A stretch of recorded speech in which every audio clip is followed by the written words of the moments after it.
Okay, ladies and gentlemen, we are back after a 1 week layoff. Our perfect attendance has officially been ruined.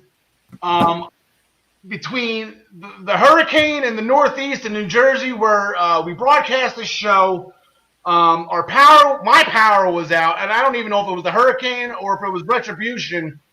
And between what happened with Alexa Bliss last Friday night, I tell you what, even if we did the show, my heart was just not into it. I was just worried sick all week with my beautiful flower. But right now, we are back. This is the Essential Wrestling Podcast.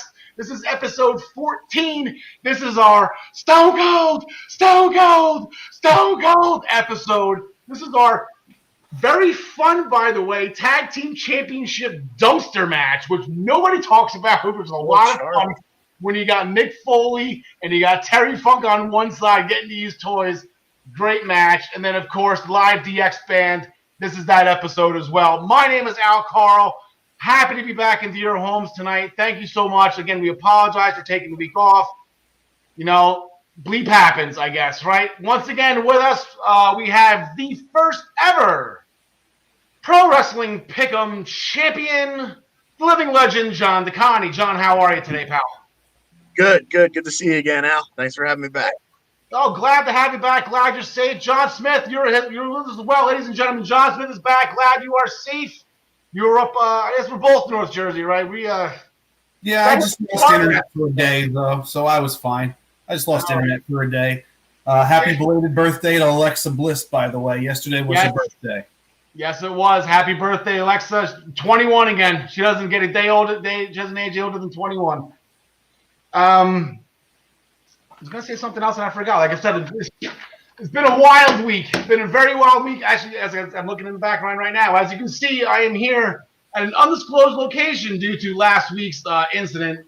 I am back at my parents' house. So if you see my mother randomly start vacuuming behind me, or if you see my father coming through the garage, that door right there, just pay no mind. I'm sure they'll be talking to me, asking my mother will be asking me if I'm wearing my clean underwears. Just let it go, and we will continue with the show. On today's show, Jon Moxley with a successful title defense on Dynamite, and now his next challenge is up. He's got a challenge at All Out. Rich Swann was retiring on Impact. Maybe. Dom Mysterio got initiated on Raw last night. Holy crap. A Battle Royal will determine the championship match at SummerSlam on SmackDown.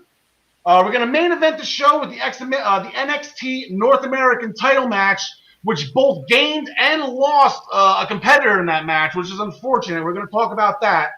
Throughout the show, we're going to be making our picks for this week's upcoming matches, which is presented by our good friends at MinutesToBellTime.com, and you will see Ryan Joy from MinutesToBellTime.com on the show today talking New Japan with the United States tournament going on with that. Plus, we have new six-man never open weight champions. But he provides all the graphics for us. And once again, we are sponsored by ProWrestlingPick'em.com. Play against your friends, play against the universe. We're going to curtain jerk the show, and I mentioned them earlier due to the power outage at my house. A group of, do we use the word vigilantes, John Smith, by the name of Retribution? I don't know what to think about these guys. Rioters, protesters, what? I don't know who could be behind this. I don't know if these guys are all of them, or if these are just minions of a higher power. I don't know what to think about these guys. I at first I thought they were just coming up with an excuse for their lights flickering because of the hurricane. I thought they were trying to write some sort of storyline off, but then it turns out that there was some big group that they're planning on, and I like the idea of it, but we'll see how it goes. Yeah, and then two things, John DeConnie. I guess, John Smith, said sometimes real life dictates pro wrestling. Vince McMahon is it's not below Mr. McMahon to bring a little more real life into wrestling. We just have to look at the backyard, the backlot brawl of WrestleMania 12 for that one. I'm actually quite shocked there's not a wrestler called Coronavirus as we speak. But also, John, I don't recognize any of these guys. No, There's a girl tear. I saw a blurb where someone thought they identified Mustafa Ali under one of the hoods. But yeah, totally Him random. again? This is him again? Like, this is not. Well, Hey, if one's Mustafa Ali, then one's got to be CM Punk. That's really what it's coming down to right now. And we did get an inkling that one of them was female, because otherwise I don't think Vince would have had somebody punch a female or kick a female in the face. So maybe Eva Marie is there too. It is possible. It is possible. Yes, I did see. Well, it was long black curly hair. I would know Eva Marie's hair, and I don't think it was her. But yes, one of them was female. It said the long black curly hair you saw, and it was that sweatshirt was loaded a little top heavy too. I noticed those things. Indeed. So they blew out a transformer on Raw, and then they completely destroyed SmackDown. And then last night, I guess the cinder blocks are kind of heavy, but I think he intentionally threw it at the bottom so the glass would break, like the way Austin's used to. But I guess to be continued with them. I really don't know what they're doing, how they're doing it, why they're doing it. It should be interesting to follow where Retribution, and with SummerSlam right around the corner, you kind of get the feeling that tag that's been on those graphics out of nowhere. I don't know. I'm feeling that's meaning something. Maybe that has something to do with them. I don't know. But like I mentioned, they kind of destroyed SmackDown, so we'll start with there. Bray Wyatt came out with a Firefly Funhouse, blamed Braun Strowman for what the Fiend did to Alexa Bliss, John DeConnie. I don't buy that. And then it got a little more interesting after that. Yes, he pulled a Snitsky by claiming that it was not his fault, and that all that Braun needed to do was give him what he wants. That's it. And as easy as that, later on in the evening, Braun decided he can have what he wants at SummerSlam. That's it. That match is officially booked. John Smith. Like I said, I was kind of in and out this week with Power and watching the shows. I missed a little bit about this segment, but Alexa Bliss was with the Fiend in the ring. Yeah, and she kind of caressed his face when he was about to put the mandible claw on her, like some sort of Stockholm Syndrome stuff. It was weird. It was like she was attracted to him or something, and then he stopped and backed off, and it was weird, and I don't know where they're going with that. Yeah. You figured Nikki Cross would have the Stockholm Syndrome out of the two of them, right? I don't think Alexa Bliss is from Scotland. I could see this all being a roundabout way to get Nikki Cross involved with the Fiend and get her out of the team with Bliss. That'd be interesting. Like I said, you've been saying for a while you want to see those two split up. I mean, I would like to see, like I said, Alexa on another title run. But again, interesting to see where this goes. This is gonna be a fun episode because a lot of it's gonna be like, okay, well, we got to see where this goes because SummerSlam is a week from Sunday. We got one more week next week to talk about what happens, and then we got our special next Saturday on the 22nd, where we can just kind of dive face first into everything. And speaking of SummerSlam, apparently, since Bayley and Sasha Banks pretty much have nothing to do on SmackDown right now, I guess cue up Stephanie McMahon as the person that they're supposedly feuding with right now. So Stephanie McMahon came out, laid down the law, John DeConnie. Yes, indeed. She did not like the fact that they found a loophole in her stipulation. So now, was it Sasha had to face Asuka, and Bayley's going to get her next contender by a triple branded battle royal. And that is it. And that's what that'll be the first match that we talk about. Ooh, gotta get that off. That'll be John Smith. This is gonna be interesting. Yeah, I don't. New brands. We don't know who's in it. Any stabs here? I got a couple in my head who I kind of want to see, who I think could be in. It could go. It's not going to be anybody from SmackDown, obviously. Otherwise, they wouldn't be doing this. If they had already planned on it being somebody from SmackDown, they wouldn't involve everybody, I think. I think it's going to be somebody from NXT. Maybe maybe Shotzi Blackheart is the first person I thought. Okay. Either way, I don't see Bayley losing the title to whoever wins this match, but that's for another time. But yeah. Okay. John DeConnie, take a stab here. What brand, what stars you like?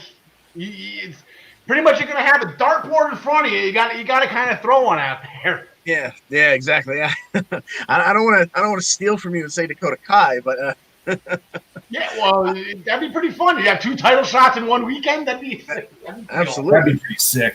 Yeah, but the only thing going through my head is that maybe they tie it in somehow with the whole Mandy and Sonya storyline, and maybe Sonya wins the battle royal, gets the title shot, and then Mandy, because we mentioned this way back when, that Otis having the briefcase almost doesn't make sense. So does he give it to Mandy to get involved with Sonya and eventually get the title? Who knows? But that was the first thing that went through my head when I heard about the battle royal. I believe somebody mentioned that theory episode 1 of this show. Is 1 or 2? I'm not exactly sure. Way back when on Zoom. So I got a couple people here. Like I said, I like the idea of Sonya on SmackDown. She's kind of her and Naomi from SmackDown. If I had to pick one to represent SmackDown, Raw. Is Charlotte due back? Like, are we forgetting this? Like, is this how you get Charlotte Flair on SummerSlam? Oh. So you got her to worry about. I like Shayna Basler from Raw, but I said last night, and we'll get to her on the Raw Underground, that kind of soured me because I feel like she was coming after a championship, and this might way to at least get her on the show going after a championship. In NXT, Rhea, like you throw Rhea Ripley, she's already been on the big stage. I mean, Vince obviously likes her. Do you throw her back out there? So there's a lot of you can do here, but it's going to be Tegan Nox. So I don't even know why we're discussing this. So Tegan Nox will win. There was an interesting like 3-way, like no DQ, and it started really weird with the Matt Riddle and Sheamus that ended in disqualification because Shorty G came out to get the ransom. Then you fast forward to Corbin and Jeff Hardy, so Sheamus comes out because he was pretty upset that he got disqualified. But he's not going to pass up a chance to bro kick Jeff Hardy either. So he does that. So then you have a heel versus heel between King Corbin and Sheamus. And I was loving every second of it, John Smith. Like, I thought that the way you're like, oh my God, oh my God, a DQ. Oh my God. And then it just circles right. I like how that circled around. I've been begging for heel on heel action for so long. It needs to happen. You make it sound like it's okay. It's kind of like the videos you skip. I like the heel on heel stuff. The match itself was really good. I wish it was a little longer, but it took so much of the show to set it up that I could see why I only went 5 minutes. But I'd love to see this match again at SummerSlam. I don't know if that's a possibility, but it was. I love the whole thing from start to finish. Yeah, John LeConnie, your thoughts on this? Like, John Smith's getting a little dirty up there in that corner with the heel on heel action here. What do you think? Getting a little. Once they put Sheamus and Corbin in the ring together, part of me wanted the lighting rig to fall on them, so I never had to see those two ever again. But then you sprinkle Riddle in there, and he did a little ninja / parkour jump run roll to cause a distraction for the bro kick win. And maybe not only do you get those two again, maybe we get a 3-way at SummerSlam. There you go. Or you put a fatal 4. You can throw Jeff back in. Like I said, I still think it's going to be Jeff and AJ for the Intercontinental title. But I haven't said that on air yet because we keep on running out of time at the end of the show. But yeah, I thought that was just it was a great. Again, it was very drawn out. It was long. It had the stories with it though. You had the ransom. You had the Riddle, and then Riddle gets a laugh at the end, right? Riddle gets all just to make Riddle laugh.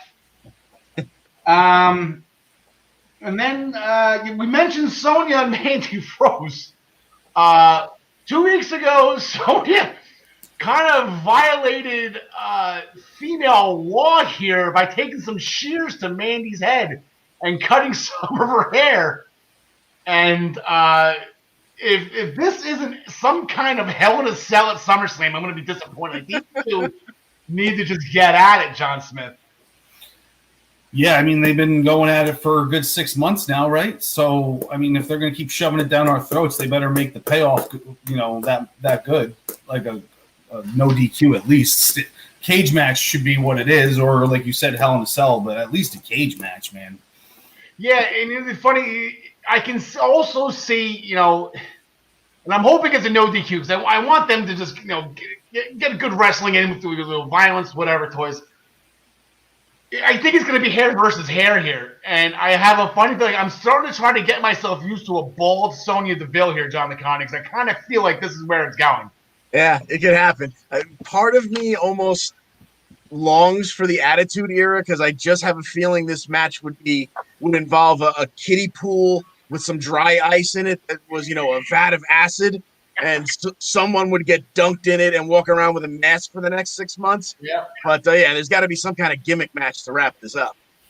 It's been great. This is gonna be. I hope this is like Rock and Hunter, or it's like a fight forever. Like it's just always gonna just keep on like Dakota and Tegan. Like I just want to keep on circling it back to them. Yeah. Down the line throughout their careers. So that's great. And then in the other match, there was one other match. Cesaro defeated Lince Dorado with a Gosh pile driver. Maybe looking at with the only face tag team on the roster currently for SmackDown, the Lucha House Party. Looks like they're kind of getting a tag title shot here by default. Let's do something here. I don't know. The Usos got to be coming back soon anyway. Yeah. So I'm gonna take a trip down memory lane here. I don't know if you gentlemen remember I believe it was the 2005 Royal Rumble. I believe numbers 1 and 2 were Eddie Guerrero and Chris Benoit. A couple of guys came in, and then a young upstart, tough enough winner rookie by the name of Daniel Puder came out, and he got initiated by, I believe, Chris Benoit, Eddie Guerrero. I believe Hardcore Holly was in there. I'm going to mention him again. I thought that was probably the toughest on-screen initiation I've ever seen. I thought they just totally destroyed Daniel Puder. And then Dominic Mysterio. Hold my beer. John Zaccani. And in what you're referring to, if I remember correctly, there was reason for that. Like Puder had some backstage heat about what a great grappler he was or whatnot. So they lit him up with joy. Yes. I gotta think Dom Mysterio doesn't have any backstage heat. But no. Boy, it sure looked like it. Yeah, I know. Wow. I was waiting for Hardcore Holly to come out and be like, okay, my turn. Because that was, I think Taz was doing commentary during that run. I was like, Hardcore Holly hates everybody, but he really hates rookies. John Smith, you're woof. I was shocked at how many times I was like, still they're gonna keep it. Oh wow! Then they're hitting them from both sides at the same time. It was bad. You know what? Dom's gonna get his receipt at SummerSlam though. He's good. Yeah, watch out for that. So I got 2 points on this. Part of me was like, okay, I can kind of see this as an initiation because you know what? I'd say 99% of the wrestlers, they go through the indies, they pay their dues, whatever. Dom's getting this, he's got to go through something. Randy took the tax against Mick Foley. That was his. It took a little while for Randy to get it, but Randy had to take the tax at Backlash. And then all of a sudden, you get accepted that way. That's how you pay your dues. This is Dom paying his dues. But the huge point that I want to make here, again, okay, how devastating is the curb stomp that Humberto Carrillo was outside of the ring the entire time, knocked out, while Dom Mysterio is getting killed? Again, with Humberto Carrillo, he is the most selfish person on the Raw roster. Why people need to start booing Humberto Carrillo? Slow burn, heel turn. Exactly. He just Boo this man. shows up when he wants, and then he stays down for 15 minutes while the guy who's trying to help, is helping him, gets the crap. Man, Took longer to get to the ring than Kenny Omega. Jesus. yeah, right. Yeah. Kenny Omega would have showed up after Raw's left. He said, "Okay, where is he?" Oh, Kenny O. And then that's so we started the show, and then we ended the show. You know what? When they put Flair with Orton, you knew this was coming eventually. I don't know, John Smith. I didn't want to see this come this soon. I don't know why it had to happen in the first place. I think if Flair was never there to begin with, it wouldn't have hurt or helped this angle in any way. So the fact that he now, was he there only for this reason? And I mean, I don't know. I don't get it. And then the lights go out when he punts him. So it's obviously you don't want a 71-year-old man with a bad ticker in his chest getting punted in the face or even, faking it. So I don't know though, man. Yeah, well, I know. I believe they recently extended Ric Flair's contract because Arn Anderson and Tully Blanchard over in AEW, and that's halfway there. You know what I'm saying? So I get why you want Flair. Put him on TV for a little bit. I just anybody but Orton, and especially when he's with this Legend Killer gimmick again, John Connie. I was like, oh, this is not gonna. Yeah, I mean, do we really need any more evidence that Randy Orton is a vile piece of trash, be it kayfabe or in real life? I mean, all you need to get him over is a 45-second package of what he's done in the past. You don't gotta dig up Ric Flair's unfortunate, near carcass and drag him out just to get pummeled by him. And I'm not the kind of person who gets offended. You can say, hey, call me a big fat cripple. You're not gonna offend me with words. But it literally made me nauseous watching Orton allude to Flair's dead son, and and notice they didn't do that with Charlotte in the building because I don't think she would have stood for that. Rick needs a paycheck. Charlotte, I think, would have put a foot down if the matter be wrong. But I just thought the whole thing was in poor taste and completely unnecessary. We get it. Orton's a piece of garbage. Yeah. Yeah, it was unnecessary, but I understand why I need him under contract. I would have run around Charlotte again. Why couldn't we just do that? That's give him a new faction. Give him some upstarts to coach. You do that too, exactly. Give him his version of the Hurt Business, right? Same thing. Speaking of the Hurt Business, they took part not last night, but last weekend when it started. They took over at the end of the new Raw Underground brought to you by Shane McMahon. All right, just get John Smith. You can go first because I want to rattle up the people that they've been doing this with. This has been spot on for me. Look, obviously we know it's a work, and if you go into it expecting some sort of shoot situation, then you're going into it with the wrong idea. And if you go into it with a pro wrestling mindset, you got the wrong idea too. I don't know how to categorize this, but I like it. I like that it's separate from everything else. I like that they're bringing in some tough guys and girls to go in there and fight, and they're fighting some no names and some scrubs and I like it. I don't know why it's only part of Raw. I feel like it should have been part of NXT. before it was part of Raw. Okay. Yeah. But yeah, I mean, it was out of nowhere. I didn't know what the hell I was watching at first, and I turned out liking it for some reason. And what really got me, so they started off, last Monday with this guy, Dabocado. Did I say that right? Dabocado? 7 foot tall. Yeah, it's okay. So they're trying to, build new guys. They're trying to this. But then the next segment, you got Eric of the Viking Raiders. I'm like, yes, this is for him. And then the next segment was Dolph Ziggler. Like, yes, Dolph can do this. Like, Dolph can definitely hold his own in this. Then you fast forward to last night, and you got the Brazilian judo guy from NXT, Arturo Ruas. You got Shayna Basler. You got Dabocado. Like, this is just like, they're picking the right people to showcase in this, John McCon. Yeah, I guess a couple of names are gonna come out of this. I gotta be honest. My first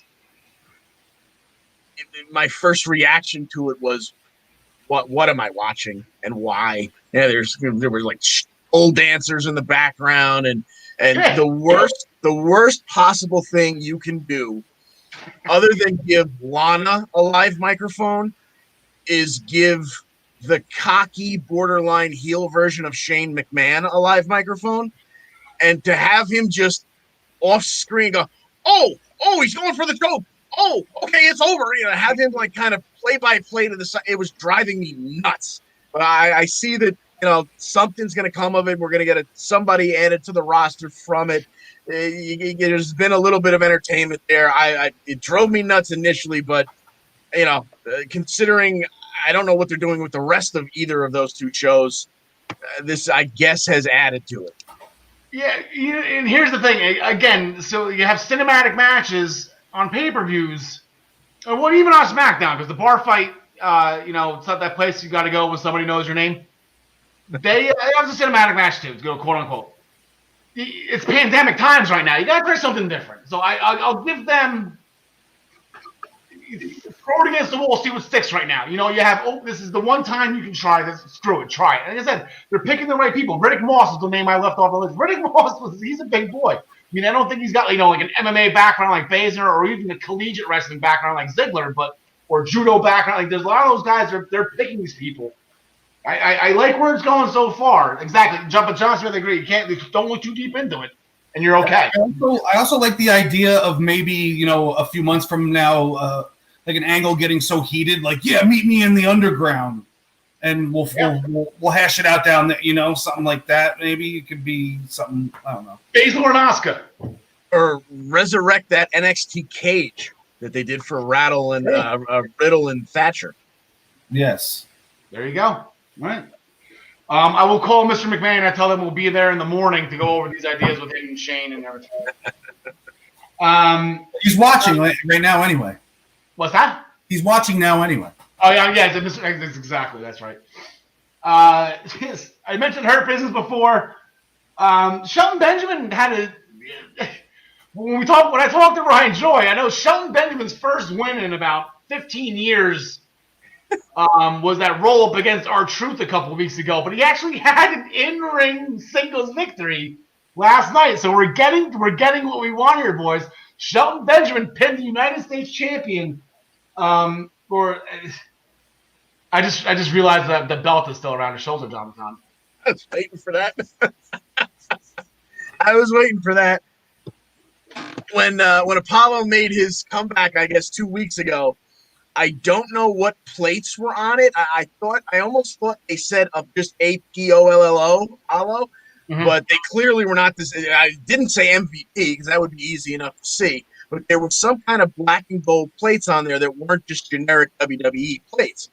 And I said to myself, he's giving him the belt back right here now. His plates are already on it. But then they were noticeably different this week. There was a completely different design of whatever the Apollo plates are going to be. I still haven't seen a good picture of them. But every second of it, I could not think of anyone but you. And how mad you were going to be that this was not just a prop. But why wouldn't you give that belt to your kids? Like, that's the one here's thousands of dollars, and it's going to be a kid's toy. That would be more insulting than walking around with a belt that's not even John Smith. All right, anyway, If you want to talk about the belt, fine. If you want to talk about Sheldon Benjamin's big victory, you can do that too.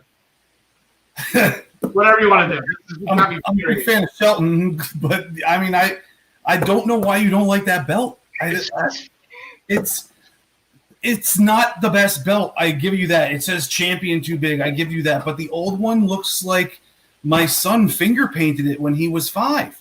So like it had no history to it. It's like it's the WWE version of the WCW title, which is what it should be. But it's not that big a deal, Alfred. The belt's half of it. I think the principle of how this is being introduced is what's bothering me.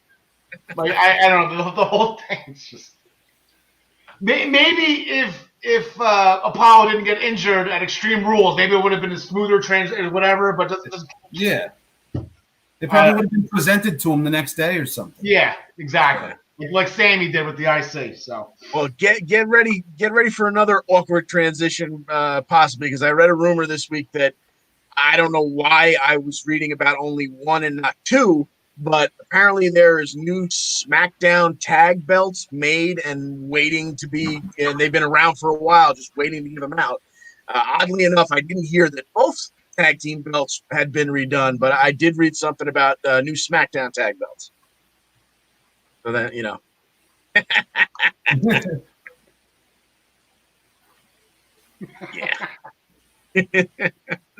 It's a belt rumor, though. So okay, we'll spread belt rumors. That's fine. As long as bring it back. I saw an internet article. Today.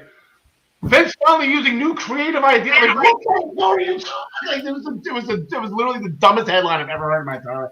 I hate the internet. I really do. But I love everybody here on Facebook Live. Please make sure you subscribe to us, like us, go to Pro Wrestling Pick'em's face page, go to Minutes to Bell Time, their face page. And can people stop saying smash the like button? Why did everybody start saying smash that like button? Why is anybody smashing any button? Just press the like button, please. Just click. Just click. Just click it. So apparently Montez Ford was poisoned last week. It stemmed off into 2 matches this week, last night, where Angelo Dawkins beat Andrade with that spine buster that he does, and then Bianca Belair and Zelina Vega actually had a really, really good match. I really enjoyed that. Now, I guess the question is, do you believe Zelina here? Like, she's just adamant that she didn't do this, John Smith. I believe that she didn't do it. I think Angel Garza did it. There you go. That's I don't know why. It's just the first thing that came to my head when it happened. I think Angel Garza is responsible. There you go. John Licani. Yeah, he seems like the kind of fellow that might mix up a little Bill Cosby fruit punch and somebody. So, I thought it was odd, though, that Montez continued to sip from the cup, look at it oddly, and sip from the cup again. But it only seemed to be activated when he did his Ultimate Warrior impersonation. Like, shaking up his body is what made him pass out twice. Twice for the second time.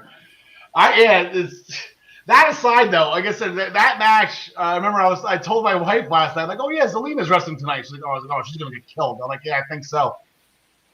Again, completely held her own. Like, that was a very good match. Where Zelina Vega, actually, she looked tough in that. That was good. And then 2 other matches that we will fast forward through. The Viking Raiders and Cedric Alexander and Ricochet defeated Akira Tozawa and what were 4 ninjas were actually, 3 ninjas were actually 2, because one of them was R-Truth, who rolled up Akira Tozawa to regain for the 38th time 24/7 championship. And then the match that was booked, I honestly think this match was booked specifically for me, between Peyton Royce and Liv Morgan. I spy a Jersey girl there. Didn't get the job done. But if you're going to lose, it might as well be to Peyton Royce for me. Those are my 2 Raw girls right there. Peyton got that spinning suplex she's been doing, and then a little miscommunication between Ruby and Liv. So that could possibly go somewhere. Just when we thought they were going to get back together, now we're Liv is gonna make her jump through a couple more hoops before they get that happy reunion. On AEW, we're gonna light the fuse. We're gonna bring the boom. Dynamite. Jon Moxley, another title defense. I believe MJF said it best in one of his press conferences. Like some emo kid with a skateboard is going to be a world champ. So I think we all kind of knew Mox was going to get this, John Smith. Yeah, that was a no-brainer. I was more concerned with what might happen after the match is over. But, I mean, what did happen at the end of the match? I actually forget. I believe they shook hands. Yeah, they kind of embraced, and Moxley whispered into his ear, basically, I guess, presumably telling him what a tough kid he was for taking he took. And I'm assuming part of that whisper was... That was an awesome bomb drop with the thumbtacks from your skateboard on top of Ricky Starks. I need to rewind to last week. Yes. Holy crap. Ricky Starks and Dom Mysterio both went up in my books just because of those two. But with those long-ass tacks, John DeConnie. Yeah, I don't know what they're doing over there. I guess they're trying to prove a point, but yeah, and you would think that maybe he could kind of, because it was a skateboard, a glancing blow off of his back wouldn't have been too bad, but there were no wheels on the skateboard, so the only thing that hit him were the tacks. And the tacks land is just, That was the only thing uglier was whatever happened to Matt Hardy, the next week, but I'm sure you'll get around to that. Yeah, we have Matt and Sammy coming up. But first, we have to get to, I guess, the show that we missed. FTR signed their contracts, and for whatever reason, Arn Anderson was there with them. I guess their tag team consultant. Yes, I believe. Like I said, there's a Horseman thing coming with Cody and FTR and Shawn Spears. So, but in that contract, we get Tag Team Appreciation Night on Wednesday night. As you can see, there's Arn Anderson right there with Tully Blanchard, former tag team champions, formerly known as the Brainbusters, as well as probably multiple-time NWA tag team champions and WCW tag team champions. Also with the Rock and Roll Express, there you go. They will be there. Give me 1 second. I got to get that off. There we go. Now we can see the full bracket. There's Tully's name. I knew it was there somewhere. And then the first match that we have for Tag Team Appreciation Night. And again, we got a Donnybrook here. We got Stu Grayson and Evil Uno representing the Dark Order, fresh off their tag team championship match that was unsuccessful. They're going against the Young Bucks. John Smith, I'm going to start with you on this one because I know you love the Bucks and the Stars and everything. I'm picking against the Bucks on this one. They just give them that big win over the Ice Cream Men. So, I think they could stand to lose this one, and I think the Lucha Bros need this victory too. Wait, what? Lucha Bros? Oh, I thought who was it again? They were fighting? Grayson and Evil Uno. It's the Dark Order. Oh, the Dark. Oh, okay. Sorry, I thought I saw the Lucha Bros on the screen. Yeah, there's a mask. Uno wears a mask. That's what happens when I put my contacts in. They're a little blurry. Sorry. But yeah, I got the Dark Order in this one then. Sorry. Yeah, no worries. As long as you're betting against the Bucks, right? I think that's the whole point of the argument. Yeah, and the Dark Order beat the Young Bucks along with FTR and Kenny Omega and Adam Page in a 12-man tag team match. You don't see too many of those. That was reminiscent of John DeConnie. I know you're with me on this one. An 87 or 1988 Survivor Series match back in the day when the tag teams were there was 10 guys on each side, like 20-man teams. But that was a crazy match. Who do you got in this one coming up, though? Your question again? No, who do you got coming up? You got FTR. I'm sorry, you got the Bucks and the Dark Order. Oh yeah, the Bucks coming off of that recent win. The Dark Order coming off of their tag team championship loss. I'm thinking to keep them both kind of somewhere in the middle. The Dark Order takes it, especially, Brody Lee probably still has that smile plastered across his face from pinning Adam Page. So I think they ride that momentum a little bit. Yeah, I'm gonna go with the Dark Order on this one too, because I mean, solely just now I know. They say what was their record? Where did it come up? 8-1. Okay, now we know what happens when the Dark Order loses. Like Brody Lee was pissed, so I don't think we're gonna get another week of that. Like man, he was. So yeah, we'll go with the Dark Order. Before we get to the next tag team appreciation match, which is for the titles, there was a tag team match this past Wednesday. The Best Friends defeated Santana and Ortiz. We're sitting here waiting for Santana and Ortiz. We keep saying they're going to be the next ones, but they keep losing, John Tagani. Yeah, well, Santana, my biggest takeaway from him is that he has now gone full Oscar Gamble. The hair is out there, but they just can't seem to put a winning streak together. But at the end of the day, the Best Friends really came out on the losing side when poor Trent's mom's car took Yep. And like I said, that kind of hurt me a little bit here, considering I'm actually at my parents' house right now, and I'm just like, oh man, and I was waiting for them to drive me to baseball practice with my best friends. Anyway, John Smith. So I was just gonna ask. That was the question I was gonna follow. Your thoughts on them trashing Trent's mom fan. I like the promo Trent cut after. You could do this, you could do that, but you don't touch my mom's van. That was my favorite part of that. So it's time for. It seems like we do this every other week. Is this the week?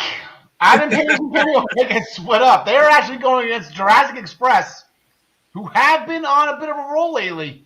That 5-2 record, I don't think does what they've been doing lately justice. They have to be. They beat MJF and Wardlow. They beat, I guess, somebody else recently too. We've been calling their names a lot lately, John Smith. Yeah. I mean, I think they deserve the shot at the belts, but I don't think they're going to win them. I mean, when are they going to give up these belts at this point? I don't know. I mean, we've called for them to lose so many times now. I'm not going to bet against them until they lose, and then I'll be wrong that time. So, you'll have a very high work. Yeah, law of averages is bound to happen at some point. John Licani, who do you got? Yeah, I guess I'm going to go with Omega and Page retaining because I don't. That's not the team I see taking it off of them. Another, face team for all intents and purposes. So they probably will lose, but I'm going to go with Omega and Page. Yeah, I'm going to Omega and Page. Like I said, if they were going to have that split, it would have been against the Dark Order 2 weeks ago. And the Dark Order was undefeated. They were rolling. They had, Brody Lee. They had everybody at the top. That was it. That was the best shot that the Dark Order gave, and they still couldn't do it. I don't know. I don't know who's going to do it. I honestly hope it's like two nobodies too. Like it's freaking Griff Garrison and freaking Cheeseburger. We're gonna bring Cheeseburger in for freaking one night only, and he wins the tag titles. Now we're gonna bring John Licani. I'm gonna bring up what you mentioned earlier, Matthew Hardy. I watched this a couple of times because a couple people called out Matt for using a blade, and that's getting blown out of proportion for no reason. I didn't see that. I saw a pretty straight chair shot to the forehead. Yeah, it looked like the legs of the chair caught him, or one of the legs of the chair, and it just, he was bleeding like a stuck pig. Yeah, that got a little ugly. Yeah, John Smith. I haven't seen a stuffed pig recently, but I have seen one of them bleed at one point. It is yes. I was equally as disgusted as you guys by all that blood, but I think it. Honestly, I think it happened when his head hit the post because their posts are square. Yeah. He hit the corner and he went like that. And I tried pausing it a few times, and his head is pretty red before that chair even gets thrown. And I don't think it's the streak in his hair. So I think it was from the post first because he threw him into that post way harder than he should have. Yeah, and to tell you the truth, you heard the ding from the post. So I'm trying to figure out, like, if you kick the post, like, you stomp your foot or whatever, like, you kick the post, that doesn't make that sound. I don't know what was making that sound. And then the other thing that I was having a hard time is because Matt's Hardy, because that one section where that's where his hair is red anyway. So I'm just like, all right, shit, is that his hair? I was like, oh, is that his hair? Is that blood? I was like, I couldn't. I guess we just gotta keep playing. Let's pretend like we always do. Okay, so Sammy Guevara busted him open. This is going towards All Out. And I guess now you have a chairs match. There's something you can do with this. So I guess it's like we got a lot of events coming up. You got SummerSlam Takeover, All Out. Even Impact's throwing out they're hopping on the bi-weekly pay-per-view, whatever you want to call it, things that the Bash and the Fighter Fest were. Too big for one night. That's it. Immersion's too big for one. We'll get to Immersions. We will. And then we saw an old friend show up last week. We didn't get to talk to him because he was off the air. But Matt Cardona is back on TV. Woo, woo, woo. And he's siding with Cody. So, John Smith, I know you're a Matt Cardona fan. Now, how do you feel about this little alliance? I mean, I wasn't ever really a Matt Cardona fan. I instantly dislike him now that he's associated with Cody Rhodes. So I guess he gets the fast forward also. I mean, maybe if they're in a match together, yeah, I'll give him the benefit of the doubt on his matches, unless Cody's on the, accompanying him to the ring. Then the camera's going to be on Cody half the time anyway. Yeah. Yeah, that's true. John Licani, the Cody and Cardona. Yeah, Cody. I like the way that sounds. It's the sweet life of Zach and Cody, I believe, was what the odds-on favorite they wanted when these two got together. But I don't think they can do that. Wins over members of the Dark Order, Silver and Reynolds. Yes, yeah, a good match there. Cardona.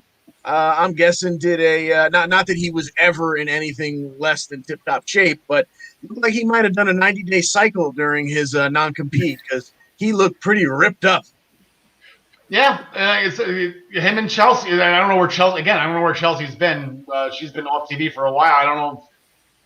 So she looks like she was in shape too during this whole thing. So it looks like you got a nice little husband and wife. Same thing with Spears and Peyton, working out together. And then I guess at the end of that match. Scorpio Sky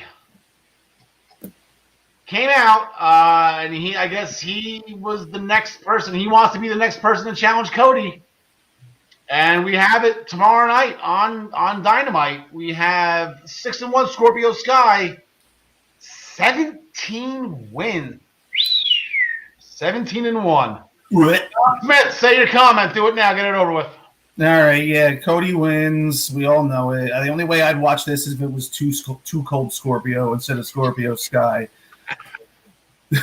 SoCal. I'm a Scorpio Sky fan. I picked him actually in that casino ladder match, the one that Cage won. Scorpio Sky was my pick. They had a couple promos with him wanting this singles run. I guess maybe he's like the Big E of SCU, where he's finally going to get his shot. Maybe this is the start. Yeah, this would not be a bad place to do it, but it seemed like they started to lay the groundwork a couple of weeks ago, saying that the schedule was getting to Cody when he had that one match where he didn't quite have the upper hand as much as he thought he should have a couple of weeks ago. But then they kind of went away from that, and then he had a really good match against Eddie Kingston. Then he had the match against Warhorse, and now he's got what should be a fantastic match coming up against Scorpio Sky. Did they sign Warhorse yet? I don't mean to interrupt your thought. They didn't sign Warhorse yet? No, man. I'm not entirely sure. But I'm going to go with Cody, but I wouldn't be shocked, nor would I be disappointed if this was where they decided to do the switch finally. Yeah. I believe, and I know Ryan Droy's up next with New Japan. I believe he will correct me. I believe this is his 8th defense. I believe he has 7 successful title defenses up to this point. This will be number 8 coming up if he does win this match. And then I guess the big to-do with Dynamite, our good friend who who rattled off 83 consecutive weeks of winning the Monday Night Wars with WCW Nitro. For the first time in 19 years, Eric Bischoff was on TNT television. John Licani, I'll start with you on this one. I know you watched the Attitude Era back then. I was with you for a little bit of it. And welcome back, Eric. What do you think? Yeah, sure. I mean, you know, Jericho's bringing back all his old pals. Not that I believe for 1 second Jericho and Eric Bischoff got along. No, yeah, right. But he definitely knows how to put things aside. And if you mind me stealing the phrase, do what's best for business.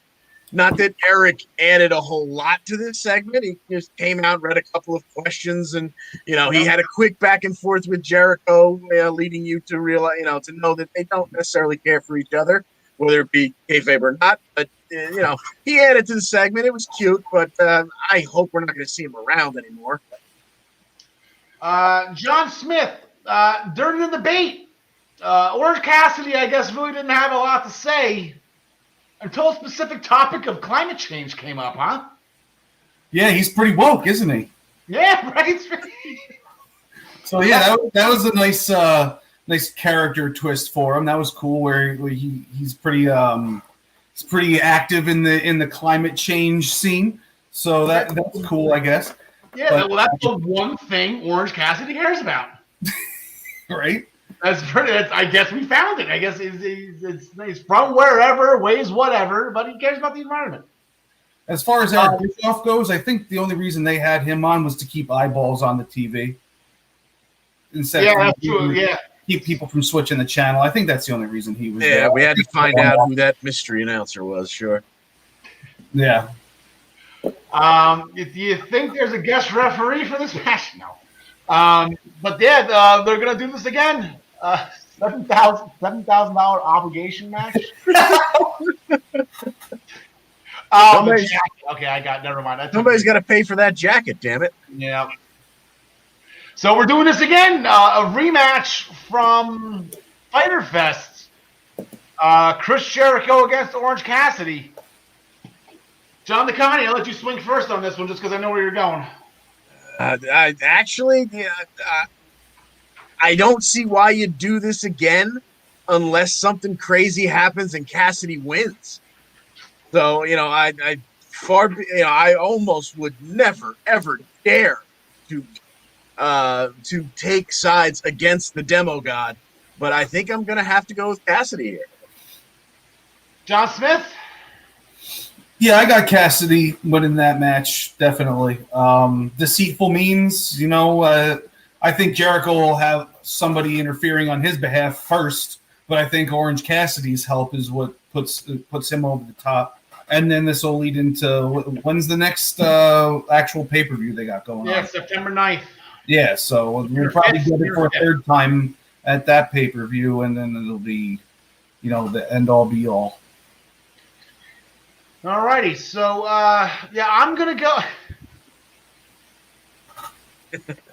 I'll go Jericho. I went to Orange Cassidy the first time. I might as well just be wrong twice, right?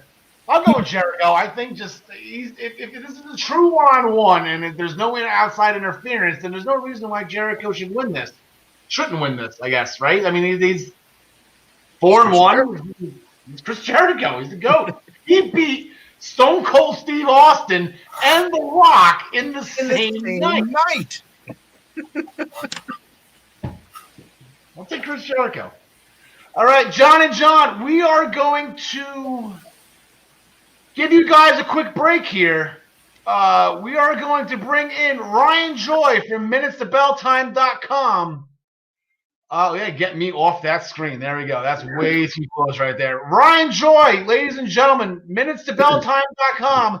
Here is our guy, our Elias Bureau of the Stats. Elias Stats. Yeah, you know what I'm trying to say here. I couldn't freaking. Thank you. I've talked to you all. I've talked to you today and yesterday. You know I'm just completely out of whack today. Great to have you on. Great to see your face finally on our show. We love your graphics. We love your stats. Thank you very much for coming on. Thank you for being a part of this. How's everything going, buddy? Great. I don't have the I lost power for a little bit, but not quite as long as you guys, I guess. But yeah, it's great to be on. Thank you very much. Thanks for all the praise on the graphics. Appreciate that. Yeah, no problem, man. No problem. So we're bringing you on. You were dubbed. I believe you were supposed to come on last week.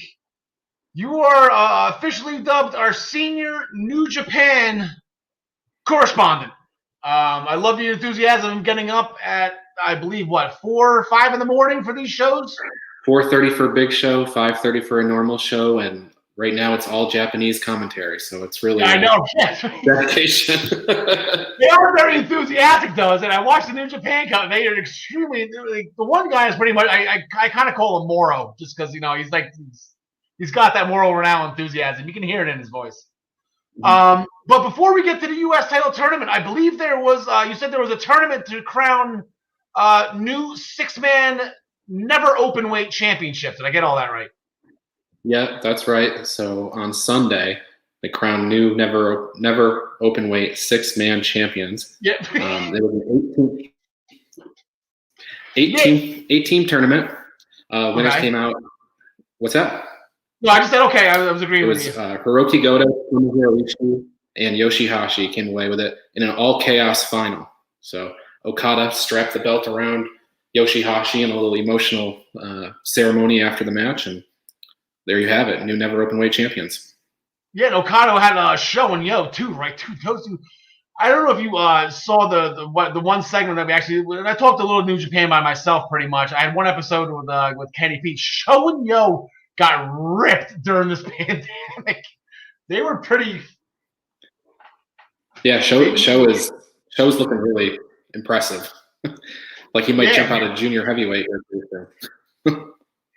So we have new 6-man champions, but in the midst of all this, we have a United States Championship, I guess, a number 1 contenders tournament.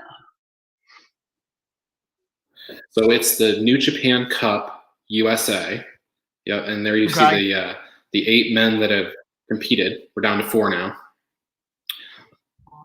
Kenta, Jeff Cobb, Dave Finley, and Tama Tonga remain after now, Karl Frederick, Tonga Loa, Chase Owens, and Brody King eliminated last week. Now, what does the winner get the champion? Does the winner get a championship match here? Because for those who don't know,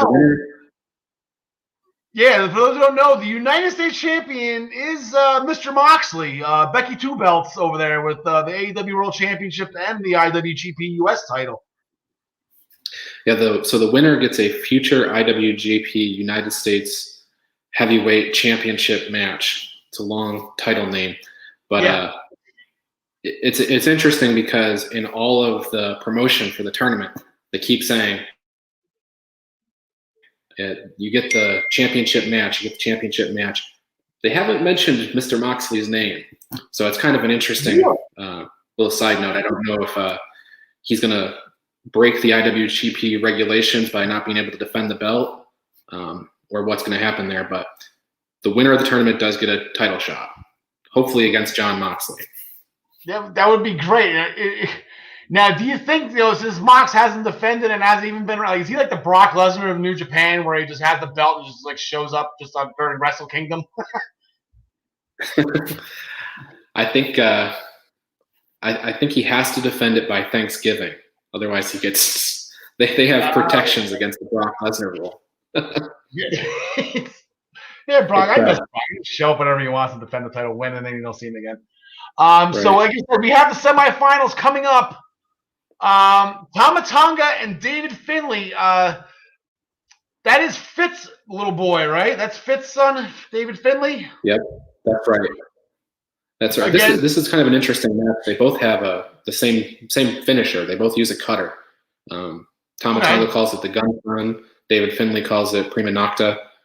He comes off the top rope with it. It's an interesting matchup. I think my pick in this is David Finley.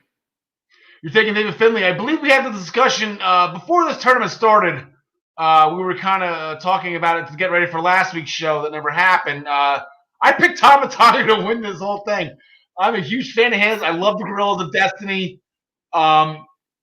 if you come hot from Haku's loins, you're a bad man, and I'm not going to pick against Tama Tonga ever. Yeah, it's hard. It's hard to pick against Tama Tonga, but Tonga Loa got knocked out in the first round. But the reason we'll get to here when we pick the next match, but I don't feel like we're going to have Bullet Club versus Bullet Club in the finals, which is no, exactly. Listen, and Tama Tonga is he's an OG, right? Like I said, in the second semifinal here, take it away here. That face on the right looks a little familiar.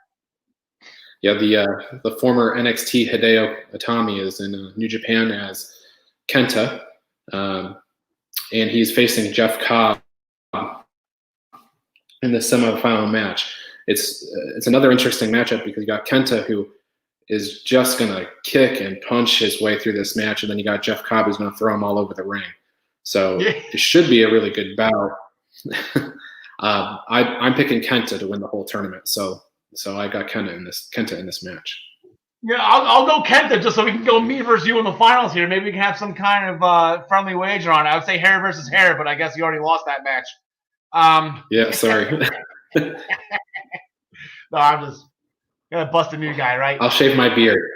Yeah, there you go. Well, yeah, I can't shave mine just yet. I got the hockey beard going, so I got the playoff beard. The Islanders are still in it, so I still got to go with this. So now this, just one last quick question with this. The U.S., these are all guys that are currently stateside, right? Where is this taking place? So this is taking place in the LA dojo. So it's all the matches are in Los Angeles. It's shot in a way where you can see the ring, and pretty much the entire rest of the arena is kind of dark. But yeah, these are all people that can't get to Japan. So it's all people that are in the United States. All right, that's a pretty cool thing for them to do. Because you see this New Japan Cup, and you see the show that they're putting on, and there's nothing wrong with the guys there. But you're like, oh man, they're missing, especially the Bullet Club. Like I said, when you're missing Tama Tonga and Tonga Loa, you're like, they're missing some guys. I believe Jay White's he's probably stateside too. I wonder why he's not in this tournament. He's either stateside or maybe he's in New Zealand or UK. Yeah, he's from New Zealand, right? Yeah. But and before we let you go, we'll definitely get the one. So these matches are Friday night, right? Either Friday night, right after SmackDown. Fire up New Japan World, and you can stream this. New Japan Strong. All right, copy that. And then when is the finals? Was that on the graphic? The finals, it's not on the graphic, but the finals are a week from Friday. So you got these semifinals Friday, final week after. All right, sounds good. So we'll definitely have you. We'll have you back on next week to talk over the semifinals, and then maybe you can talk a little trash with hopefully a Kenta versus Tama Tonga final here. But actually, on my way home from work today, minutes to bell time actually broke some news it was news to me. So if you want to go ahead and spread the wealth here, what do you got? So NWA returns to action September 15th. So if you're a fan of NWA and been missing out on that since the pandemic started, they are returning programs starting September 15th under a pay-per-view model. And also that news came out yesterday. And then today, Ring of Honor announced that they are going to start a taping schedule. So that'll be later this month. And I'm not sure when those episodes will air yet, but both Ring of Honor and NWA coming back. There you go. And that's nothing but good news right there, because I have missed Dalton Castle very, very much. And it was actually a lot of great talent in both of those companies that just isn't getting showcased right now. So it's kind of it's a shame the pandemic really wiped that out. But yeah, and what really stunk was like when this podcast started, I was like, okay, I want to watch NWA. Maybe we can talk about it. And I saw the final episode, and it was the episode right before the Crockett Cup was supposed to be. So that was like everything was just building up for this one huge show, and just we got Carneyland. Yeah, unfortunate for them because man, that was the first time they were leaving that little 400-seat studio. They were going into a big arena, and 2020 happened. That was part of the reason why I loved them. It was that studio, and the fact that nobody had entrance music. the announcer was almost like a game show host. Like, that might as well have been Rod Roddy calling these people down the aisle. You know, like it was just so generic. Yeah. It was to the point where it was beautiful, and I loved it. I loved it. That was going to be my Saturday morning thing, and then I only got 1 week out of it. So, but Brian, thank you so much again for coming on. We appreciate you seeing you. You will be back. I said you're welcome to come back next week. I'd love to keep talking New Japan with you, and we definitely want to have you on for that SummerSlam special at the end of the month. You're definitely invited to that. Tyler will be here as well. There's going to be 5 of us. The stream's going to be full. Chock full of useless wrestling knowledge, and it's going to be a lot of fun. Great to have you on, pal. Thank you. Happy to be here. Happy to come back. All right. Yeah, right. Again, Ryan from minutestobelltime.com, and I do owe you a ton of push-ups. I didn't forget. All right, Ryan, take it easy, pal. So I'm going to take Ryan off. We're going to bring John back on. Here we go.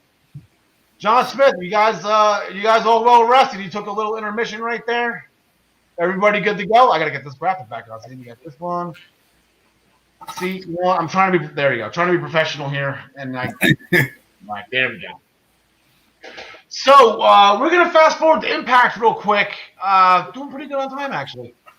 By the way, any thoughts? I said Hideo Itami, John Smith. I know we talked a little in the pre-production. You enjoyed Hideo Itami, right?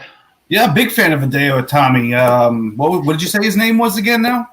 Kenta, and I believe that was his name even before NXT, because I want to say when Regal debuted him, Kenta was on the screen, and then Regal's like, well, he'll now be known as Hideo Itami, and then it changed into that. But he actually did, NXT does a pretty good job with the FKAs. Like, even in that breakout tournament, it's like Cameron Grimes, FKA, Trevor Lee, Yeah, how do I go about watching these matches?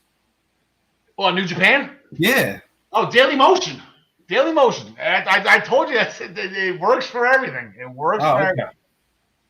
If not, I gotta look at my Fire Stick on my Venom streaming service. Venom. I use a Venom streaming service, $15 a month. I get absolutely everything. NWJP. There you go. Ryan just. Thank you, Ryan. NJWP, New Japan Pro Wrestling, World.com. I believe it is somewhere around $9 a month if you go that route to it. Gotcha. So we are going to $9.99 yen. There you go. We're gonna go to Impact, John DeConnie. We're going to go into your world real quick. We're going to end the shows with your specific shows here. John DeConnie first with Impact, then John with Smith with NXT. I believe the new theme song is "We Own the Night." We own the night. We own the night. It's catchy. I like it. Yes. It's my time to shine. It's not that. It's very. I really like the new Impact intro. But we're going to start this off with another possible retirement here. Eric Young took out Rich Swann at Slammiversary. And Rich Swann calling it quits. Yeah, 2 weeks ago, he was on to give a medical update and managed to not really say anything. Then came the next week, he actually showed up to the building, came down to the ring and said he had to call it a career. There was too much damage done. They told him it's no longer, a sports injury. It's a matter of a quality of life. Yeah. And most of the roster came out. They gave him the salute, banging on the ring. And as he made his way back up the entranceway, the world-class Maniac greeted him, took his crutch from him, and slammed him across the boot as he screamed in pain and was EY was chased off the stage by Eddie Edwards and the rest of the roster. And they called for the doctors, and that's how the show ended. Yeah, so John Smith, is this this isn't a real retirement? I'm assuming Rich Swann's going to be back here at some point. He's got to heal the injury. I don't think he's really injured this time as he was. I guess he missed 8 months, right, John DeConnie? He missed 8 months? 8 or 9 months, yeah. Yeah. Oh, wow. I think this is a way to Yeah, I like that Eric Young is just getting involved. I like anything he does. So yeah, this is fine by me. And as a result of that, Rich Swann's, I don't want to say BFF, but really good friend, Willie Mack. There's the Big Mac Daddy, 9-2. He's going to be going one-on-one tonight with Eric Young in a way to try to get some, I don't want to use the word retribution because I got a funny feeling that word is going to be completely played out by the end of the year. Payback. How about that? We'll use payback. Try to get some payback for his friend, Rich Swann, John DeConnie. Who do you got? Yes, I'm gonna go with, unfortunately, Willie Mack's losing streak being extended because I think EY will do something underhanded. So unless he winds up getting himself disqualified, I think he'll do something via heel tactics to pull off the victory here. Yeah, I'll agree. Okay, John Smith, you just kind of hit the nail on the head for me. Yeah, no, I agree with that. Mostly, I could also see him just winning outright because it's basically his debut match back in the company, and they want to make him come off as strong. So I mean, maybe he'll heal it up, but I don't think he has to. I just think he's outright. John DeConnie, right? I think this is Willie Mack by disqualification only because Eric Young's out to hurt people right now. He's not out to win matches. He doesn't want the winner's purse. They want to keep him public enemy number one. Yeah, you want that. The only match he wants to win is Eddie Edwards. That's the only match that he's gonna try to out wrestle. I think in the meantime he's just gonna. Yeah, I think Willie's in trouble tonight. Speaking of Eddie Edwards, nice little championship match. It was a mystery opponent. Ended up being Sami Callihan, John DeConnie. Yes, indeed. Sammy, who had words the week before with RVD and Katie Forbes, got the nod for the championship match. And because he played his hacker bit and ruined Katie Forbes' picture reveal last week, RVD jumped him at the top of the ramp, messed him up a little bit, but Sammy, being the trooper, continued down to the ring and put on a heck of a match with Eddie Edwards inside the ring and out. A couple of really ouchy spots, if you will. The two of them really took it out of each other, and in the end, the champ retained.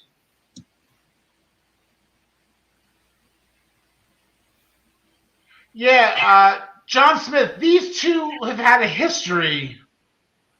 Even for those who really didn't watch Impact, might have heard when Sami Callihan took a baseball bat and actually accidentally hit Eddie Edwards for real and broke his orbital bone. Like, what was John DeConnie? What was the actual injury here? I don't recall, but what was the injury report? Sounds about right.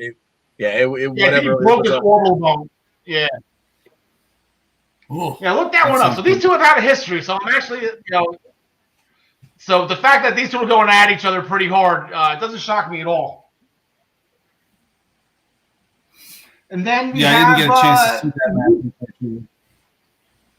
Yeah. Your silence kind of told me that, so I figured I'd move forward to Moose and Heath for the TNA Heavyweight Championship. Good to see Heath back in the ring again, actually wrestling. Not being a joke, not really, like I said, the whole thing with Drew McIntyre, I get why they made Heath lose in 2 seconds. I mean, when you're not, part of the company, you're not supposed to showcase your talents, right? That's really makes sense. But Heath had a pretty good match, Sean DeConnie. Yes. Heath put on a pretty good match. We got to see his new finisher, which is kind of just a zigzag under a different name. And in keeping with the way Dolph Ziggler performs the zigzag, it didn't really look like anything you could recognize.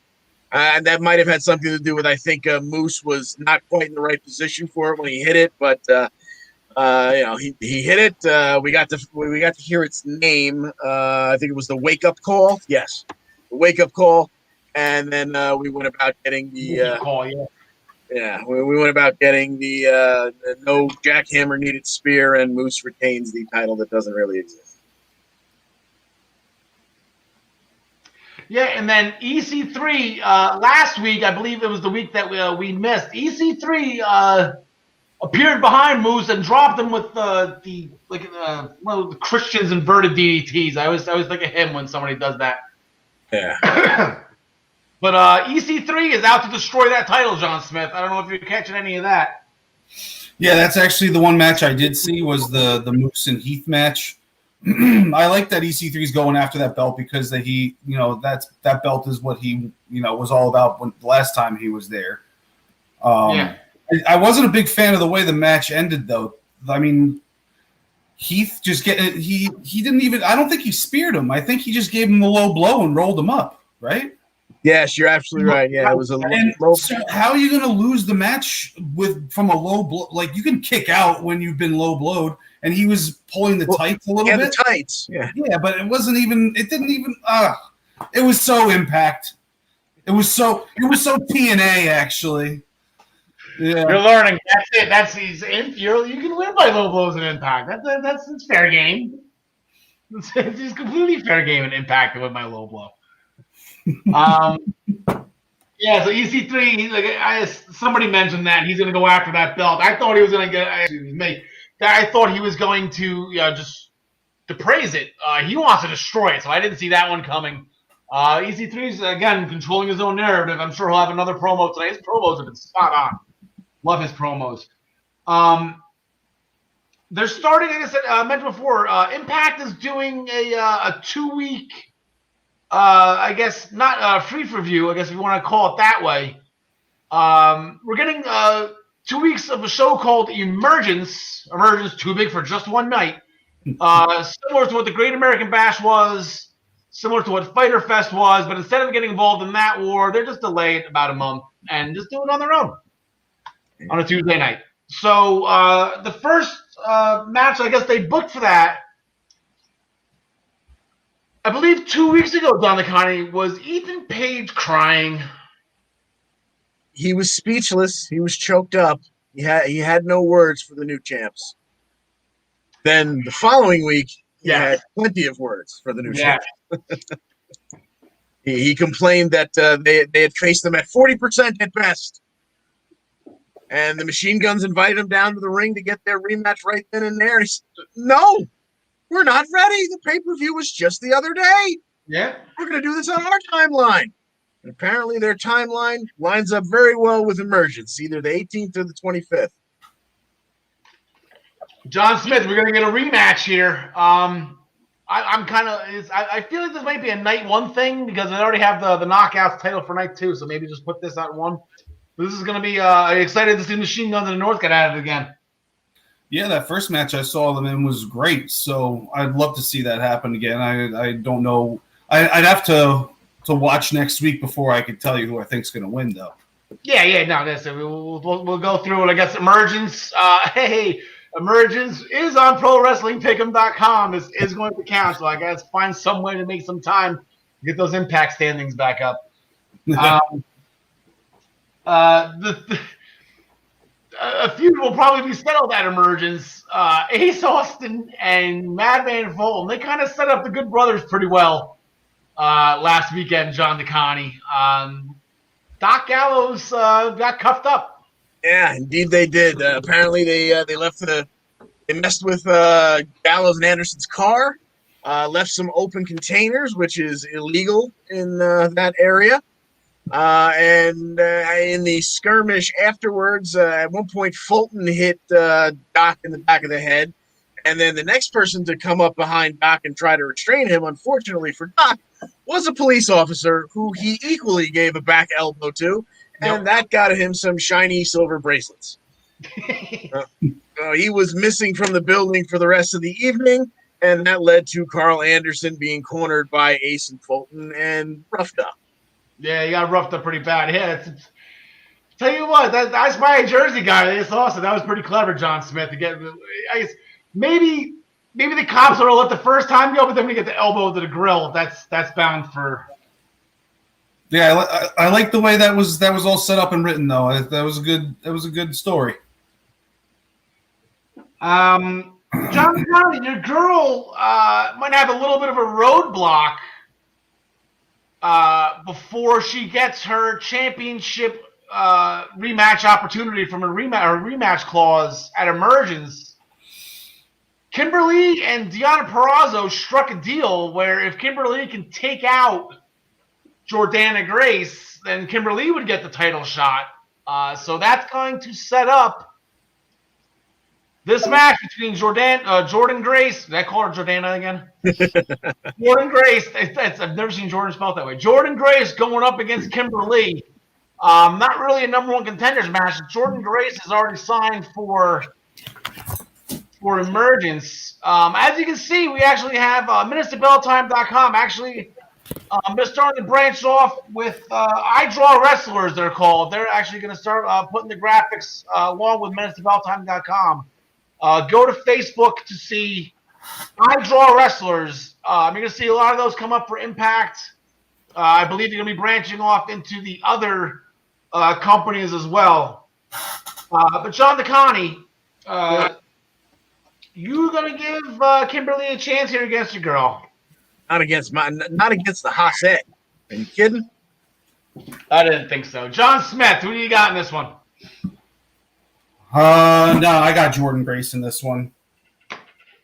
I like how Kimberly signs the contract. She finally got signed by Impact, I guess, officially. And now she can talk. And now she can start making deals with wrestlers and start getting buddy-buddy with people instead of just showing up randomly. And so it's good to see Kimberly. She was in the original Mae Young Classic, formerly known as Abby Lath. Was she in the first one or the second? I think she was in the first one. But yeah, she's a nice little addition to the Knockouts division, but she's not going to be beating Jordan Grace. I'd like to see Purrazzo and Jordan Grace again at Emergence. That would be on night 2, which will be August 25th, and I believe I already have Deonna Purrazzo picked for that match on the site, so spoiler. Also in the women's division, we have a tag team match. This match kind of ended the last time they fought with a disqualification when Tasha Steelz, I Spy Jersey Girl, tried to hit Havoc with a chair. Didn't really have too much success with it, Don DeConnie. No, not at all. And it was a half-hearted effort with the chair, but still it did not make Havoc even flinch. So given the right to use all types of plunder, I'm going to go with the two sturdier ladies in Havoc and Nevaeh. Yeah, they definitely have the advantage on that as far as sturdiness goes. Yeah, they normally no DQs and use of weapons and toys and stuff like that favor the bigger wrestlers. I'm going with I'm not putting it against Tasha Steelz, Jersey Girl. John Smith. Yeah, I think I'm going to go with Tasha Steelz also.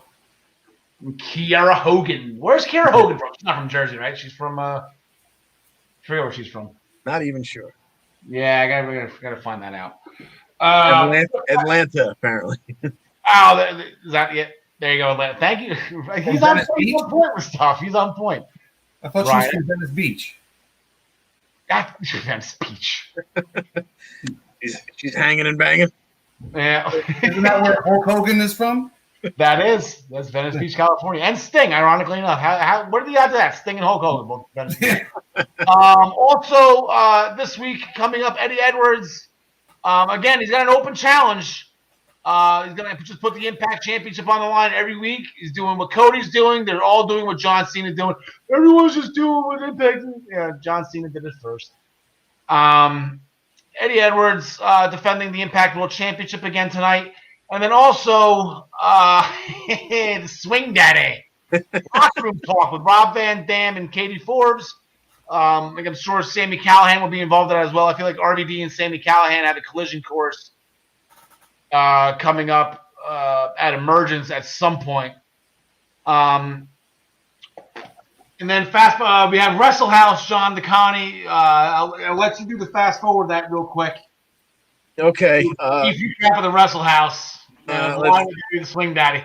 Yeah. Basically, the best thing to come out of Wrestle House so far has been Taya Valkyrie trying to exit the house, only to find the door leads to nowhere but fires of purgatory and abyss. And they make reference to, so I think the Swing Man actually said, I guess he really is in purgatory. since he is now a producer for WWE. Yeah. Oh, Yeah, so basically what's going on in the house is it's all been conjured by Rosemary, and no one gets to leave until Johnny Bravo takes a hint and succumbs to her feminine wiles. That's it. Ways. I will say this: Kylie Ray and Rosemary, Kylie Ray and Rosemary, and that might be the greatest Wrestle House match of all time. That from last week. I thought that was really good. Yeah, Alicia and Susie beat the Swing Daddy. Yeah, Alicia and Susie beat the Swing Daddy. Yeah. That was funny how that match came about. So Wrestle House has been fun. It was worth. Crazy Steve and Johnny Swinger have been stealing it. We knew that going in. Yeah. I'll tune in just for those two. Everybody else, I like Kylie Ray. I think she's funny. And there's perhaps a love match brewing between is it Cody Deaner and Susie? Yes, that's right. Yes, exactly. With truce, right? She gives them telling them to make truces. Right. And then back to in-ring action at Skyway Studios. TJP and Falaba defeated Chris Bay and Rohit Raju. After TJP caught Chris Bay going for that ridiculously, he jumps like 3/4 of the cross the ring backwards to hit that cutter. It's the craziest thing. But TJP caught him, turned it into an R-breaker, got the submission. So TJP might be having an X Division title match coming up at Emergence. Absolutely, yeah. You got to think that's going to happen. TJP gets the champ to tap, even in a tag team match. You got to think that puts him right in there for the X Division title. All right, that's going to be awesome. I would. Oh, that's that should be a barn burner, slobber knocker, if you will. Slobber knocker. I didn't even know Impact had slobber knockers. That could be one. And then the main event of the show, we're going to go to NXT. John Smith, unfortunately, as I last week we missed, and I had this whole rant ready to go, jumping back on the Undisputed Era bandwagon. Kyle O'Reilly is back. He's getting him ready to roll. Their first step back or getting those tag teams out of those tag team championships in the have been the foundation of the Undisputed Era, much like what the WWF tag titles with the New Age Outlaws. DX always had the Outlaws with the tag titles, and I've been going through all those pay-per-views recently. They won a lot, and they've had them a lot. But the Undisputed, Kyle O'Reilly, Bobby Fish, or Kyle O'Reilly, Roger Strong, they always had those belts. And they get those belts back. Now we're cooking with fire. Now we're cooking with steam. And then Pat McAfee, John Smith. I told you it was a work. Everybody thought that it was a shoot. I was like, "There's no way." I don't know why you would have thought that they would have won those titles last week, though, the Undisputed Era, Pat McAfee or not, because I don't think you put those on Imperium for them to just lose after a couple defenses. I saw them losing coming a mile away only because I think this is the Undisputed's down era right now. Right. And they got to do something to get it back eventually. But I think right now, now that Adam Cole doesn't have his belt, then nobody has to have a belt. And then, they just lose. And, they're in a slump. So now, John DeCounty, I know we're all big football fans here. And John Smith, I'm just doing this as a segue. This has nothing to do degrading your football knowledge. But John DeCounty, Pat McAfee was, I guess according to himself, and I'm sure I didn't look it up, but I'm going by his word on this. He was the punter of the decade in the 2000s for the Indianapolis Colts. Is that correct? So he says. I did not check Pro Football Reference, but that certainly is what he's been spouting. So that's the one person that can rival Randy Orton as far as punting somebody and actually make it be like, oh my God, all right, he just kicked his head off. That's the guy, Pat McAfee. Yeah, I thought they that played out perfectly the way they had Adam Cole splayed across the table with just his, basically from his chest up hanging off. And McAfee, who had basically spent most of the evening, or his segment at least, the last 20 minutes of the show, just kind of being a jerk off and making little passive aggressive comments and whatnot. And then he turned it around right at the end there and told him he was always going to be a whiny little bitch or something like that. Cole jumps across the table, sets himself up, and wow, a hell of a boot. Yeah. So this match, Cole laid down the challenge, and I honestly, this is where it gets fun because now Adam Cole is actually going to be getting some, I don't want to say mainstream publicity here, but Pat McAfee was on ESPN. And he was talking to Grimey, Mike Greenberg, accepting the challenge from Adam Cole. So that match is going to happen at TakeOver. So we will get into that definitely. Maybe a little bit next week, but I'm not into more detail come the SummerSlam special next Saturday afternoon. Grimey, Keithley, and Cameron Grimes. Again, Grimey was supposed to get squashed. John Smith, and again, Grimey held his own. Yeah, he did. He's a grimy SOB, man. He just finds a way to stay in there to poke you in the eye or, throw you against the post. He somehow did that move he does. I forgot the name of it. Yeah, flipping, yep. Yeah, somehow he did that to Keith Lee. That was an awesome match. I loved it. The unfortunate thing is Keith Lee is just in a very, very, very foul mood, specifically with Karrion Kross. And I find it weird that, I guess it wasn't last week, the week before, the episode that we missed. Regal's like, you two aren't going to, this isn't, we're going to get control. You two don't make the title match. Dude, just let them fight. This is when you care. I know you're the commissioner, but since when, if they want to fight, let them fight. John the Connie. Yeah, at this point, do you have a better idea, Commissioner? You got the main event, a huge main event of a takeover. Wait a second. You guys don't decide the matches here. But actually, this week on Wednesday, though, I guess after the Keith Lee Grimey match, Karrion Kross went on a little bit of a rampage backstage. Danny Burch got caught in it, and now that's going to set up the match for tomorrow night on NXT, where Danny Burch and Karrion Kross, they're going to go at it. I don't see, actually, John Smith, I should divert to you.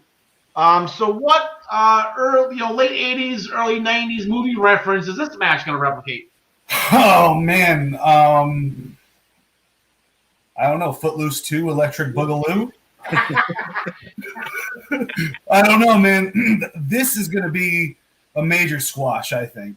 Less than a minute. Less than a minute. All right, I'm going to write that down. 60 seconds for Danny Burch. Wow. Danny Burch is what guy? British strong style, Don the Connie. Yeah. I don't know that I would take the under 60, but I think I've said this before. I don't know that it goes over 90. So yeah, I think this is going to be not a good day for Mr. Burch. All right, yeah, okay. So I guess it's when Karrion Kross, instead of picking wins and win or lose with Karrion Kross, is we have to pick a time.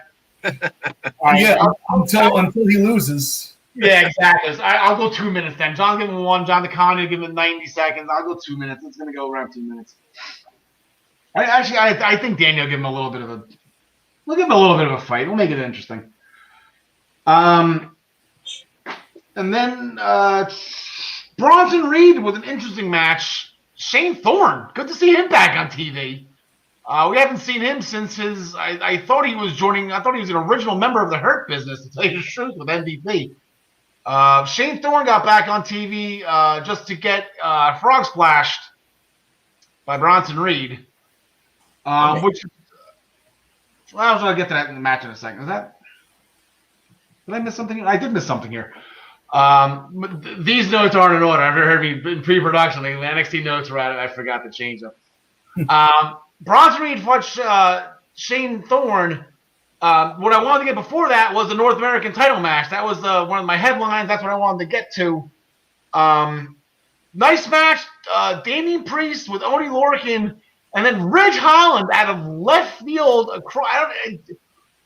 NXT UK guys are all of a sudden showing up. John Smith. Yeah, it's Ridge Holland. Holland's a beast. honestly, you could say I forgot about him over the past few months, but when he came out, I was like, "Oh, this is going to be awesome."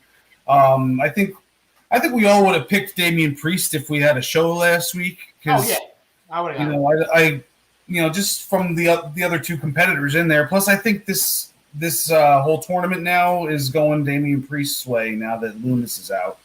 And Yeah, Lumis was my pick from the start, but now that he's gone. Yeah, that was the other part of the story. So that the NXT title match, it gained Damian Priest as the winner of that match, but it lost Dexter Lumis. Now, John Smith, stay with you for a sec. You looked up what his injury was. You want to explain to us again, Dr. Google? Oh, no, I don't want to try to pronounce the name like for the public, but what I do know is the general injury that he has a 6 month to 12 month recovery. I don't know how severe it is. It's some sort of lesion, Lesion. But yeah, he's going to be out. I would say at least 3 months if he's one of those guys that wants to come back injured. So, John DeConnie, we'll go with forward with you then. The next match for the qualifiers, once I find it, there we go. We got Grimey again. You got Grimey, you got Kushida, which I'm happy, that he's getting involved in this, and then a mystery opponent. And we're back to here again. I'm assuming it's CM Punk. Could be wrong. But who are you taking here yet? Any shot in the dark? I don't know. I was looking at the NXT roster to see who was left, and I did see Grimey. I did see Kushida, hoping he was going to make it. Drake Maverick is the only one that really comes to mind here. I think I'm way wrong on that one.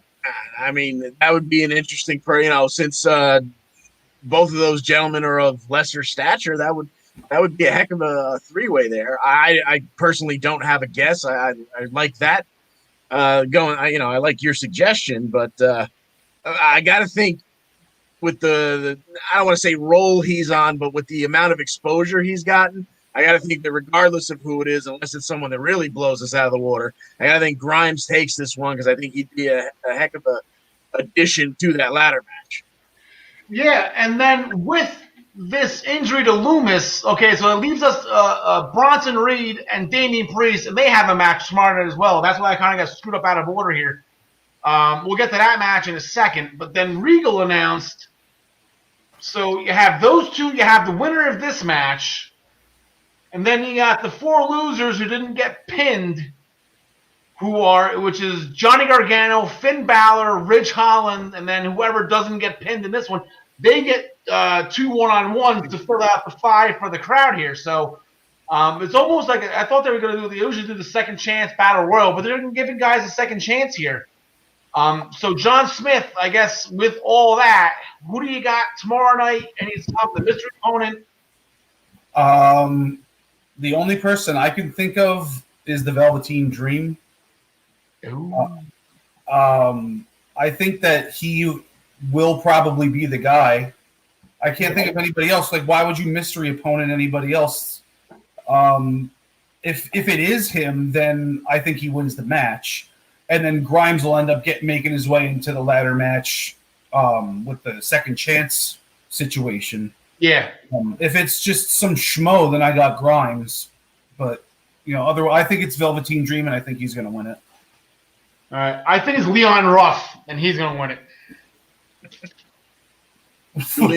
Down. Leon Ruff. Leon Ruff. Okay. Leon Ruff.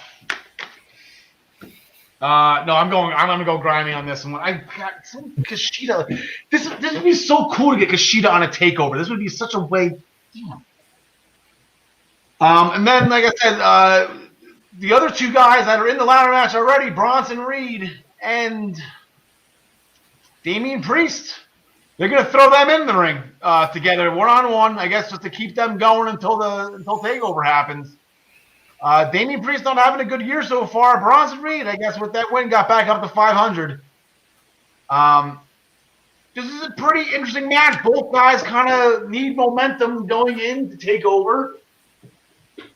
John Smith, what do you got going on here? I think they both are riding too high a momentum, and I don't think they want to kill either one of them. So I'm going with the double count out. Not a double DQ, the double count out. Double count out, okay. Yeah. John Connie? Yeah, I think you can't have a winner or a loser in this match because it ruins one of these guys' role. So yeah, maybe they battle up the entryway into the back and blah blah blah, or somebody else. If this match is towards the end of the night, maybe whoever else just made it into the ladder match comes out and gets involved. Something happens, some kind of no contest. You don't get a win or lose. I'm going to go Bronson Reed on this one. I agree with Johnson. I think Damian Priest kind of is one of the favorites to win the ladder match, depending on else who filled out the field. And there's, like I said, there's a lot going on. You can't really make a prediction here. But let's just say Damian Priest is the favorite right now that Dexter Lumis is out. I would give Bronson Reed the push here. Just because, oh my God, Bronson Reed, he's the one, DP, Damian Priest, Priest is out. You can twist it and then just have the Priest get Priest doesn't need the momentum going into it. Reed does. If Reed loses his match, then it's just like, all right, whatever. Now we're back to Bronson Reed. He was fed the Karrion Kross, a couple of weeks ago. You know what I'm saying? Like this is a good way to keep his momentum going. So then when he loses the ladder match, you can just say he beat Damian Priest out of this, right? And then we have one more match actually finalized for TakeOver. It will be Dakota Kai that will challenge Io Shirai for the NXT Women's Championship. Dakota Kai with a nice win over Rhea Ripley. A great match, but kind of a shocking ending. And I love every second of it. I am amped for Rhea Ripley versus Mercedes Martinez, John Smith. Yeah, you don't normally get to see two big girls go at it that aren't like where you get a fat one involved. You got two like very, I don't want to say manly, but powerful. Just powerful, but they're imposing. Yeah, imposing. There you go. I like that. There you go. A couple imposing figures going one-on-one. I mean, it's got. I always feel like it's a cop out when I say, "Oh, the Robert Stone brand interferes," and that's gonna be how it happens. But I think that's how it goes. I think they're gonna have a hell of a match. I think Rhea Ripley should be getting the win. The referee gets pulled out of the ring or something by Stone. Yeah. Eventually, it goes the other way. But I'm just looking forward to the match itself. I don't care how it ends because the storyline is going to keep going, in my opinion. Yeah, John Niconi, your thoughts on that? Or did John Smith kind of hit the nail on the head here? Yeah, exactly. He pretty much touched all bases there. I'm looking forward to seeing those two tangle, and just like John said, I really don't care who wins. I think it will be ongoing. And then the other match that was on NXT this past Wednesday, as a tune-up for this Tri-Brand Battle Royal, presumable victory for Tegan Nox. She took out Indy Hartwell with the Shiniest Wizard for the victory. And that will do it for this episode. Guys, still can't get under 90 minutes. Can't do it if you try.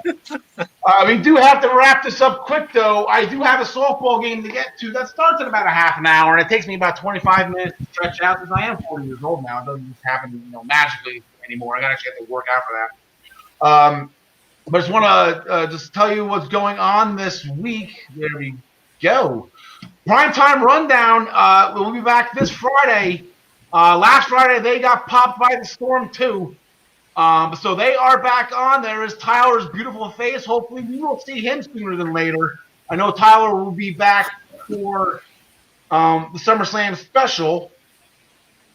But Tyler will join Joey Jarzenka and Nick Partain on the Primetime Rundown on Fridays at 6 o'clock on the Eastern Observer, on the I-95 Sports Networks, the Blackjack Media Networks, all the stuff, all the ways you can find us. You will find that show with the hockey playoffs in full swing with the first round starting tonight, I believe. It actually started this afternoon at 3 o'clock. I forgot about that. And with basketball going, baseball's in full swing, no pun intended. Football's on the brink. They got a lot of stuff to talk about. Definitely tune in for them. Subscribe to the Bones.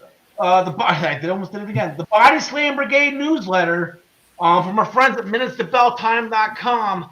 I was actually just complimenting Ryan in pre-production in the before the show. Really great article, pretty much going over an in-depth look of AJ Styles, his year in the 2020, his current Intercontinental Championship reign, and just how long he thinks it's going to last.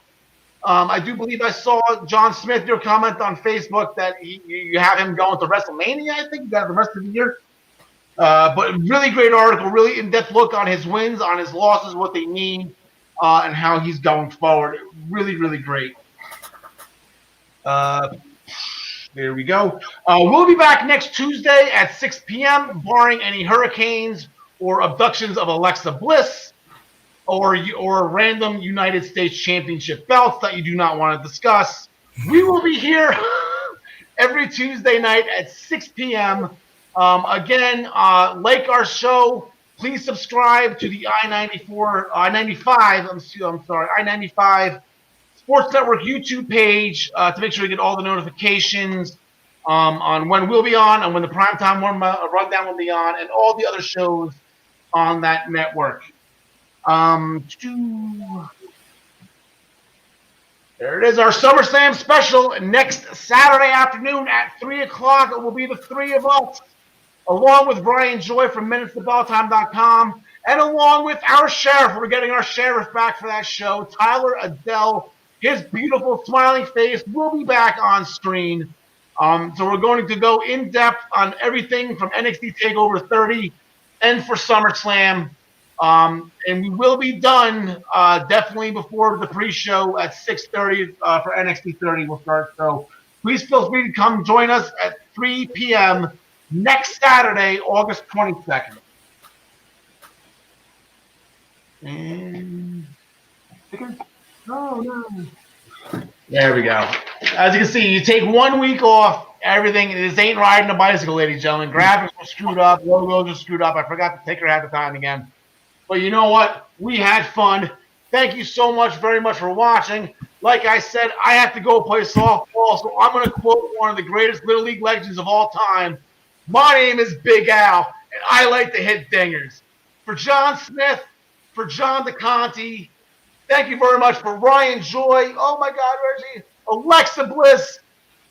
We love you. It doesn't matter what you do on TV. Just know that we love you. Bless your sweet soul. Thank you very much for watching. John DeConti, take it home.